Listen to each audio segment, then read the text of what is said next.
Welcome back to Solo Marvel Champion, where I take a look at Groot's kit after playing him in each aspect over this past week.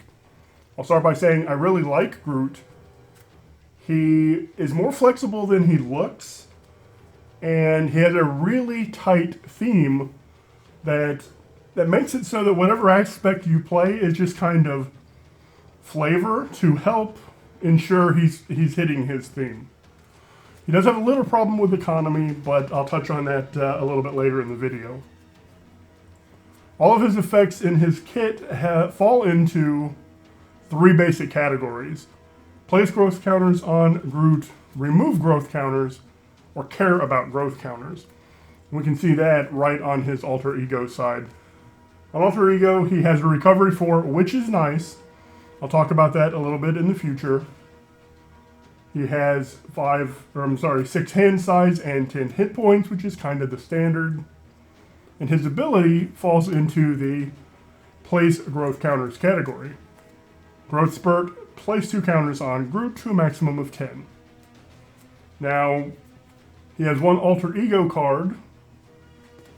Exhaust fertile ground, place 1 counter, and draw a card. And this actually helps his economy a little bit because you can flip out of alter ego with 7 cards. We have 2 more cards in that category of place counters. Fruition is an action, so you can do it in alter ego or in hero form. And it's simple, 0 cost, place 2 counters on Groot to a maximum of 10. Really easy to just bump up his counters a little bit.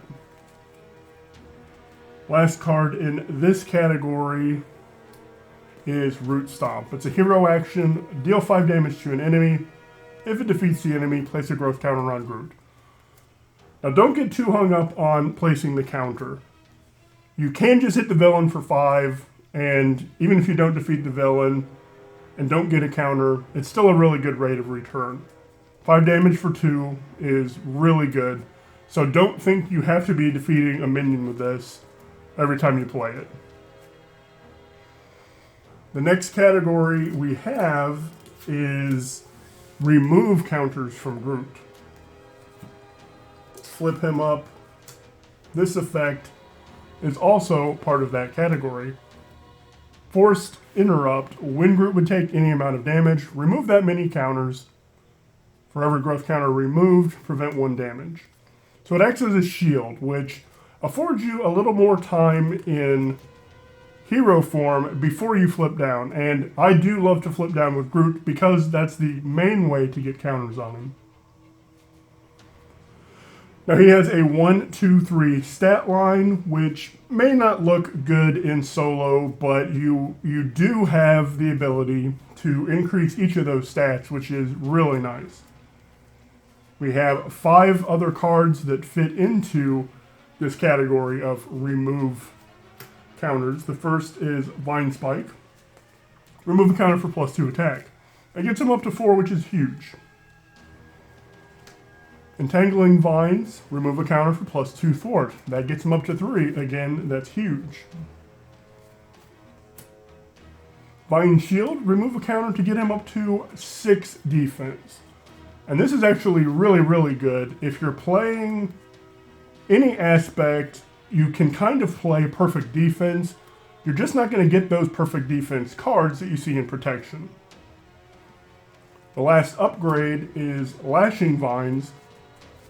After he uses a basic power, remove 2 growth to ready him. This makes him more flexible again because you can, let's say you had 4 counters on him or more. I'm just going to use 4 for the example. Attack for 2. Use a counter to make that 4. After that attack goes through, remove 2 counters to ready him. And then thwart for 1, remove a counter to make that 3. So he can be really, really flexible. You just need some setup time to do that. Note that each of these 4 upgrades are superpowers. 1 cost superpowers. I'm going to touch on that when we get to economy. Now, one of the reasons I said 4 recovery is good, it looks like you might not ever even need to recover because you've got this shield of counters built up rather. So why would you need to recover for 4? Well, I just showed how I just removed all 4 of those counters from him. He's going to take some hits. A lot of times, you may end up using up the shield and still taking damage. And flipping down and be able to recover for 4 is really good. The last card in this category of removing counters is We Are Groot, and I completely didn't fully understand this card. I shouldn't say understand. I didn't appreciate this card when I first saw it because of the number 4 on it. Remove up to 4 counters from Groot, choose that many characters, and give them a tough status card. And that is really, really strong. You can put him on Groot. It's going to eat an attack without using his counters. That is actually something that has changed and then changed back.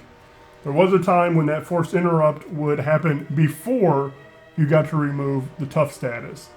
But they've changed that and are working on changing the rules to make that more official. So tough will come off before you have to eat counters. But I actually really like that on allies. Your allies get a tough status card, and now can get you a free block without going to the discard pile. But more importantly, I think, they get an extra activation.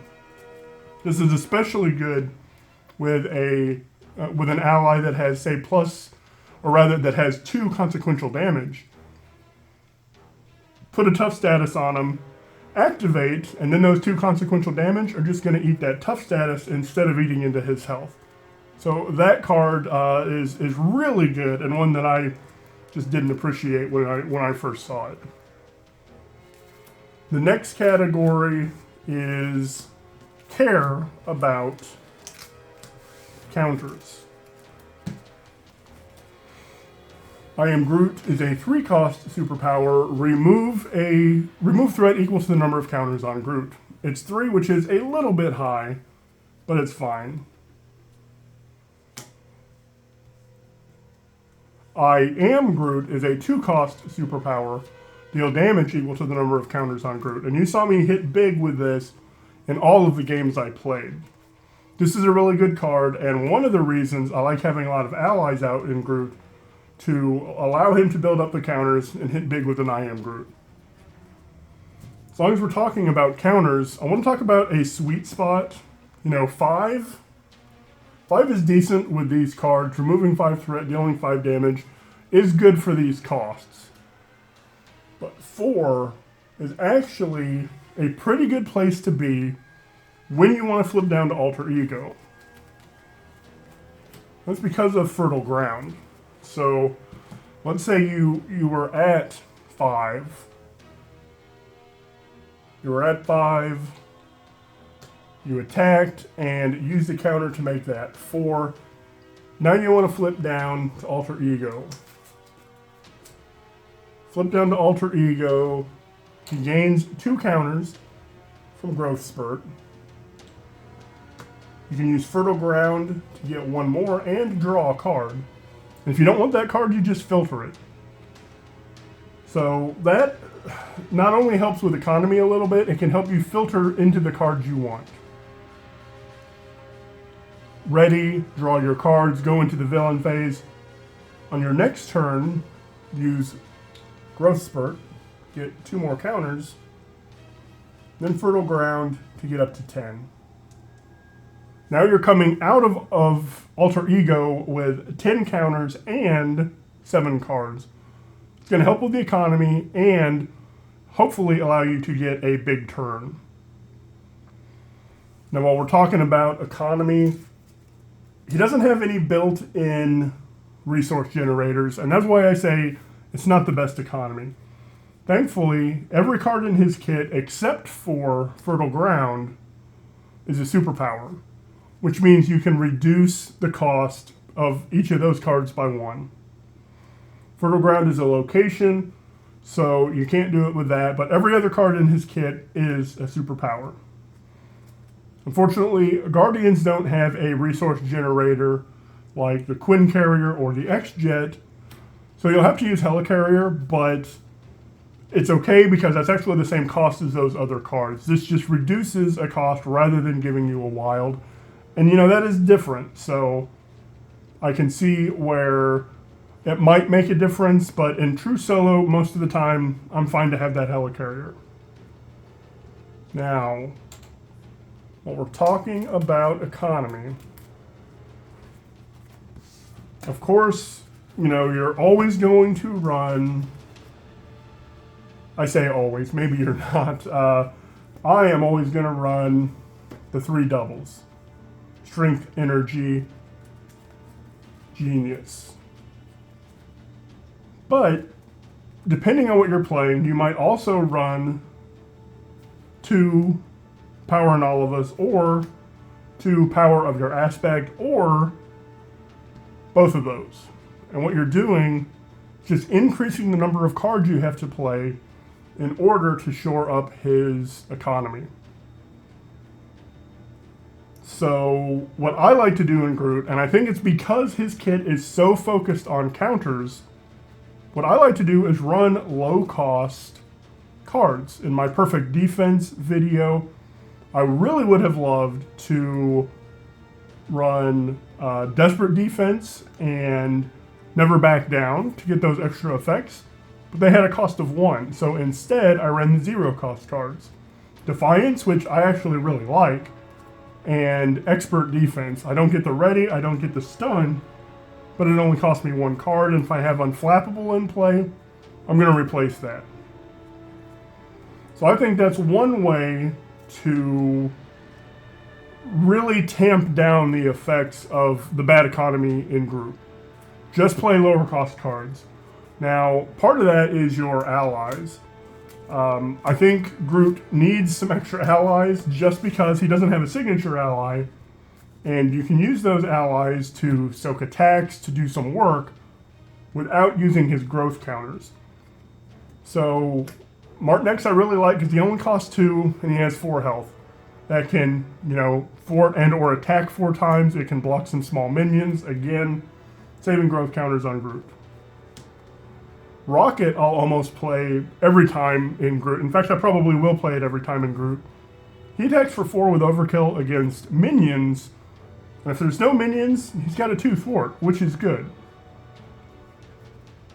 The other ones really are just personal taste and the scenario you're playing. Cosmo can be good. He's great against Red Skull. Gamora is good for digging for events if you're running more events than, say, upgrades and such. Drax can hit like a truck, but only against the villain. But he has 4 health, so he can attack for 12, basically. Star-Lord is one that I don't usually play. I actually had him in my Perfect Defense deck, but I don't like to play him because I don't like the getting a face-down encounter card. Now, he's 2 for a 2/2/3, which is a really good cost, but I don't want that extra encounter card most of the time. Now, there are some cards that can really go well with Guardian allies, and I'm not saying you have to run all Guardian allies. I certainly didn't in some of my videos. Some of my videos had more X-Men allies than anything else. But if you are running predominantly Guardian allies, Nowhere is really good. It gets you an additional ally slot. It gets you up to 4 allies, which is good. And when you play a Guardian, you can exhaust this and draw a card. That's going to help you with his economy. Team building exercise is also good if you're running mostly Guardian allies. Exhaust this and reduce the cost by 1. Martin X now only costs 1 from hand, which is really nice. And if you have Helicarrier out there, this takes a little setup, and this is why I think maybe he's not great for solo, because he does require a lot of setup.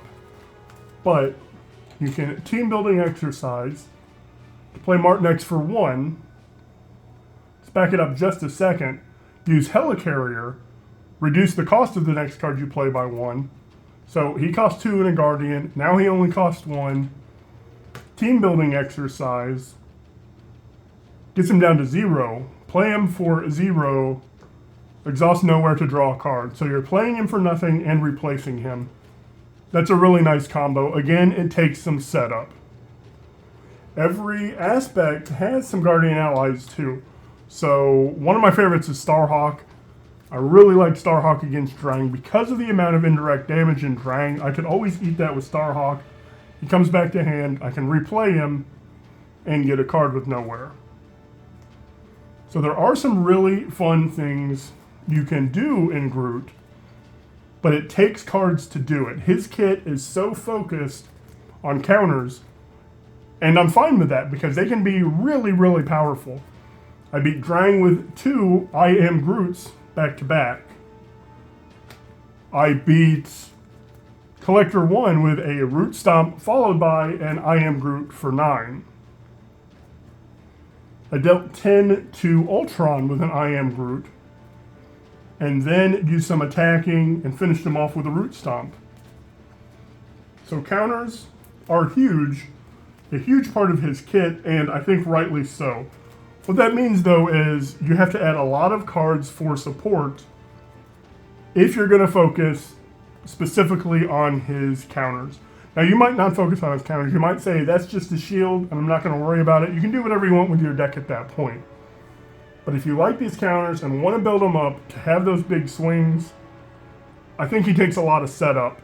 Partly because of his economy, partly because he's so focused on those counters. Let's talk real quick about Groot's obligation, Wilt. This is kind of the old school obligation that was coming out in the early Heroes. They have gotten a little bit more exciting lately, but you may flip to Alter Ego. I'm totally fine flipping to Alter in Groot, so that's fine. Exhaust and remove it from the game. Now, if you're playing a perfect defense deck, you may have defended on your turn and not been able to ready. If that happens, you can't exhaust, so you have to go for option 2. Remove 3 growth counters from Groot, remove it from the game. That's fine and dandy, but if you don't have any counters, this is going to gain Surge. Best thing about this is not a cost. So even if you only have 1, you have to fulfill as much of that as possible. Remove 3, well, I can only remove 1. As long as you remove 1, it doesn't gain Surge, because you've met that requirement. But if you have none to remove, that's going to Surge and you're going to get another encounter card. Finally, I think this is one of the worst Nemesis sets. Any Nemesis set is bad. What it does is make you focus on the Nemesis set rather than dealing with the villain. But this Nemesis set is particularly bad in my opinion. 2/2/6 for an axe. After he activates, deal 2 indirect damage to each player. I'm playing solo, so that's just me. I'm fine with that. But that can get out of hand in a multiplayer game. Blazing Inferno only has 3 in solo, so I'm fine with that. But after the villain phase begins, deal 2 indirect damage to each player. Again, throwing extra damage around, so I like to get rid of these cards as soon as possible. Now, a good Root Stomp, if you have enough counters, or rather, I Am Groot, if you have enough counters, you're going to be able to defeat him easily, get him out of there. Otherwise, he might be a little bit of work to get rid of. 3 Thwart, not a problem if you have Entangling Vines, because you can attack or you can thwart, use a counter, and get rid of that. So not terrible to get rid of, but still a little bit of a nuisance. Made more so by his treacheries. Fan the Flames, take 2 indirect damage. If this is in play, take another indirect damage. If this is in play, take another indirect damage. So Fernax is throwing a lot of indirect damage if you don't get rid of them. So if Shadows of the Past comes out, make these your priority, get rid of them, and hope that when these come up, you can deal with them. But these coming up with one or both of those in play increases this to 3 or 4 damage. So again, get rid of those as soon as possible. Some Nemesis sets I'll let sit, but not in Groot. If Fernax comes out, I want to deal with this as soon as possible. So that's Groot. Those are my thoughts on him. I really like Groot. I've liked him in all the aspects I've played him in. His economy does leave a little bit to be desired just because you have to add extra cards to make him do his thing. Also, I think you need to bring the allies. If you have allies out, again, you can help grow those counters by having allies that are going to either block for him, do some extra work, whatever, so that you can focus on growing his growth counters. Now, in all the games I played, I was building decks specifically for those villains. I don't think you have to do that. That's just something I chose to do. If you look at my Justice deck against Collector 1, that was specifically built to beat Collector 1. I didn't have cards that were going to go to the collection because Collector 1 does that enough on his own. I didn't want to add extra cards to the collection, which I would have to manage later. Versus Ultron, I was playing 50 cards, number 1, because he chews through your deck. But number 2, I was playing a lot of card draw. I wanted to have the cards to draw off of those minions and Hall of Heroes, so those were some of the thoughts that went into building those decks. Well, let me know in the comments what you think. How would you build Groot? And what are some of the most fun villains you've had or you've played against using Groot? Thanks for watching. Like, sub, and comment if you want to, and I hope you have a great day.